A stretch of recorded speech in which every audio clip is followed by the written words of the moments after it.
by our Mr. Team Laguna second runner-up, Gian Maslida.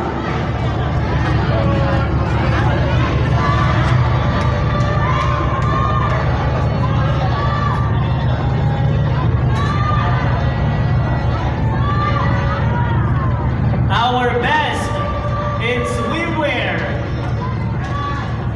is Mr. Dean, candidate number 24 from the city of Santa Rosa.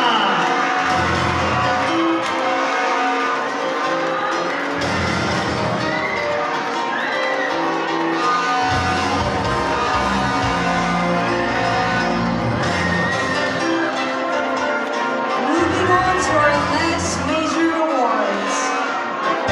And our next major award, is the best in casual attire.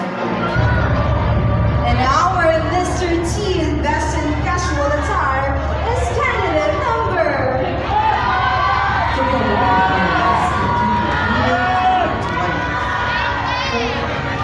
First runner-up, Jimmy Mr. T best in casual attire is candidate number 24, Santa Rosa. And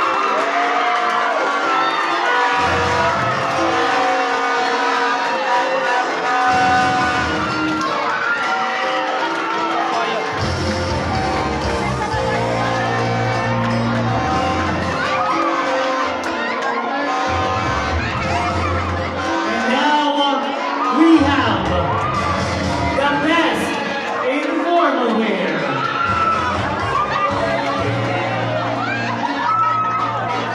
Our best in formal wear is Mr. Dean, candidate number to be awarded by Mr. Team Laguna top 10 finalist, Jordan Rodriguez.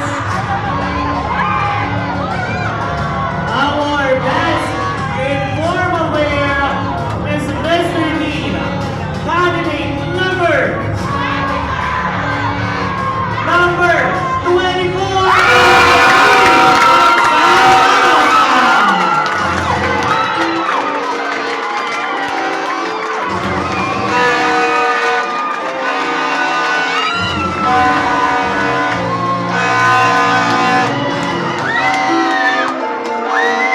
Once again, congratulations to our recipients of our major awards.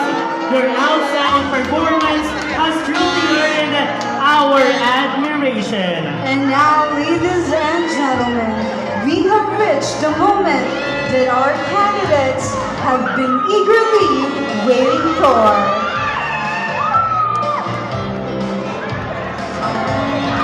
And now, Province of Laguna. We are down to one of the most exciting part of this evening. The top 15 finalists. Again, our 24 delegates from different cities and municipalities of Laguna. Congratulations, you did a great job for this afternoon. Ivan, from 24 candidates, they will be down to 15 and down to 7. That was a very, very exciting moment, Les. Okay, so while they are still tabulating our top 15 finalists, Ivan, mag-interview muna tayo ng ating candidates para matanggal naman ang kaba. Ano? Sige, Ivan, saan mo gustong banda? Dito ako. Dito na lang ako, okay? Go, Sige. Ivan. Simulan mo na. Okay, sige. Let's start from the municipality of Bay. Kamusta? Anong nararamdaman mo ngayon? Masaya po ako na nandito po ako sa inyong harapan. At salamat po sa lahat ng sumusuporta sa akin. Salamat po, thank you. Okay, how was the experience or kamusta ang experience ngayon sa Mr. Teen Laguna 2026? Napakasaya po dahil first of all, meron po ako ng mga panibagong kaibigan. And sa lahat po na dumami po ang mga nakakakilala sa akin. Thank you po. Indeed, from the municipality of Bay, in the competition, ang mahalaga naman talaga ay ang pagkakaroon ng kaibigan right after the competition. Plus, ito naman. Okay, Ivan, dito naman tayo kay candidate number 20 from Santa Rosa, isa sa pinakamalayong lugar, pinakamalayong lugar ng pinanggalingan. So, candidate number 20, anong nararamdaman mo ngayong gabi at meron ka bang mensahe sa lahat ng iyong taga-suporta? Medyo kinakabahan ko. Lahat na sumuporta sa akin, maraming salamat sa inyo. Nagabala pa kayo. Thank you, thank you. Okay, so thank you so much, candidate number 20. Ivan, may gusto ko pa ba dyan, Of course, ang crowd favorite na rin ulit. Ayan. From the municipality of Nagbaylan, may gusto ka bang sabihin sa iyong mga taga-suporta ngayong hapon na ito? Thank you po sa lahat ng sumusuporta sa akin. Especially sa mga magulang ko. Thank you po sa support na lagi. Kung sumasali ako sa mga kanya na sinasali ako. Thank you po. Thank you so much from the municipality of Nagbaylan. Bless ikaw, meron ka pa ba? Yes, Ivan, of course, syempre ang ating umakot ng major awards.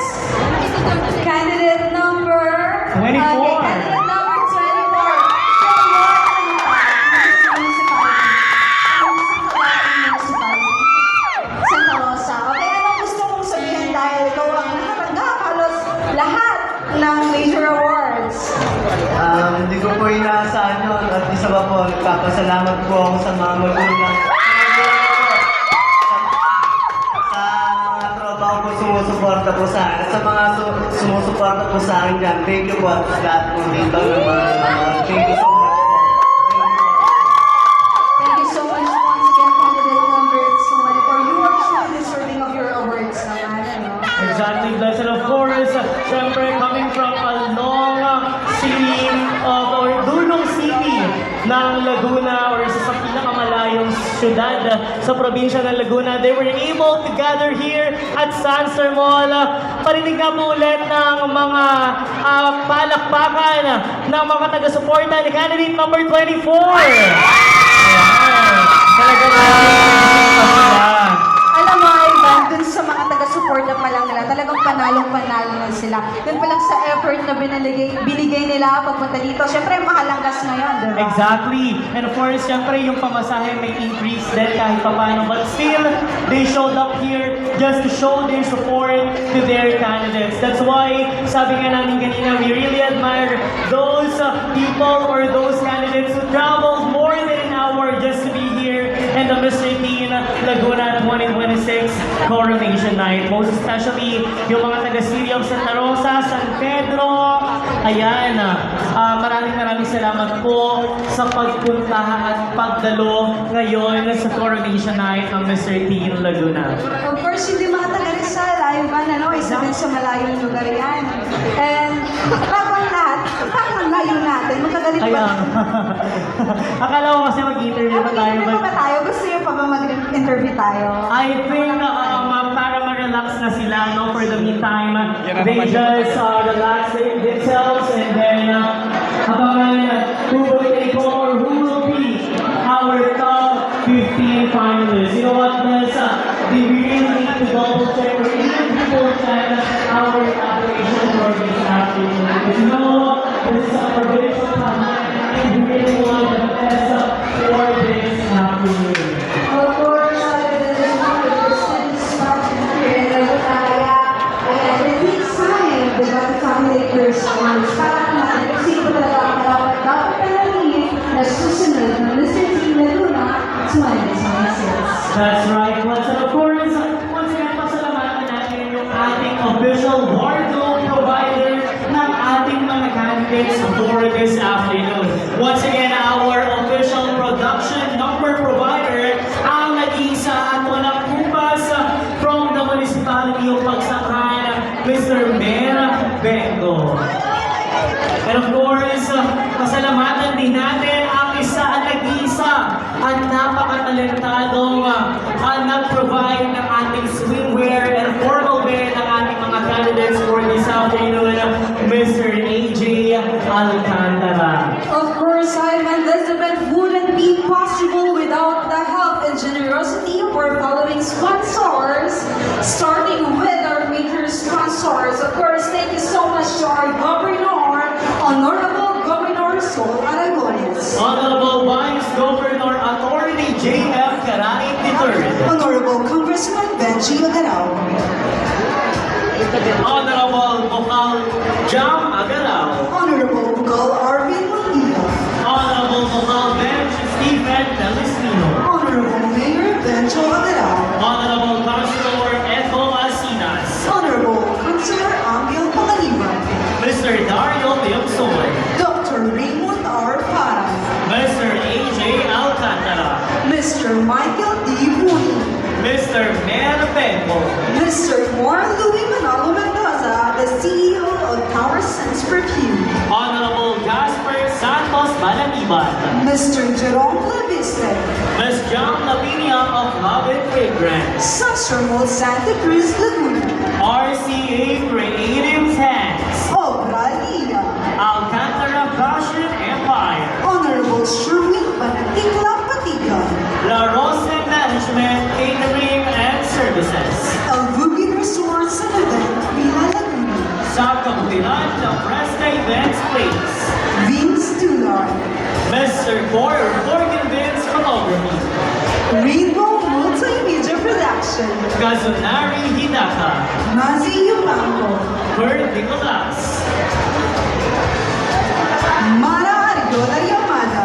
Nasi Candelaria. Jeff Coronado.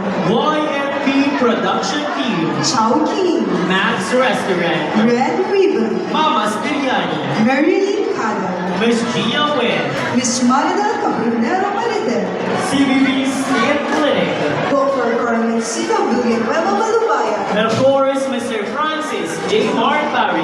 And of course, Ivan, this event wouldn't be possible without our hardworking Mr. T. Laguna official management, starting off with our executive and pageant director, Ms. Zichi Heradura. The overall event chairman, Mr. Joel de la Cruz Mirasol. Honorary chairperson, Mr. Merv Banco. And our head technical coordinator, Mr. Anthony Cesar Fajardo. And their voiceover, Miss Eddie Acosta. So once again, maraming salamat po for your generosity and for making it here in the Mr. T. Laguna 2026. We truly appreciate your effort here in the Mr. T. Laguna. Ayan, Ivan, we are still waiting for the official announcement of our top 15 finalists. Talagang napakahirap pala talaga ng ganito, no? Exactly, that's right. Plus, you know what? I'm very, very excited who among these 24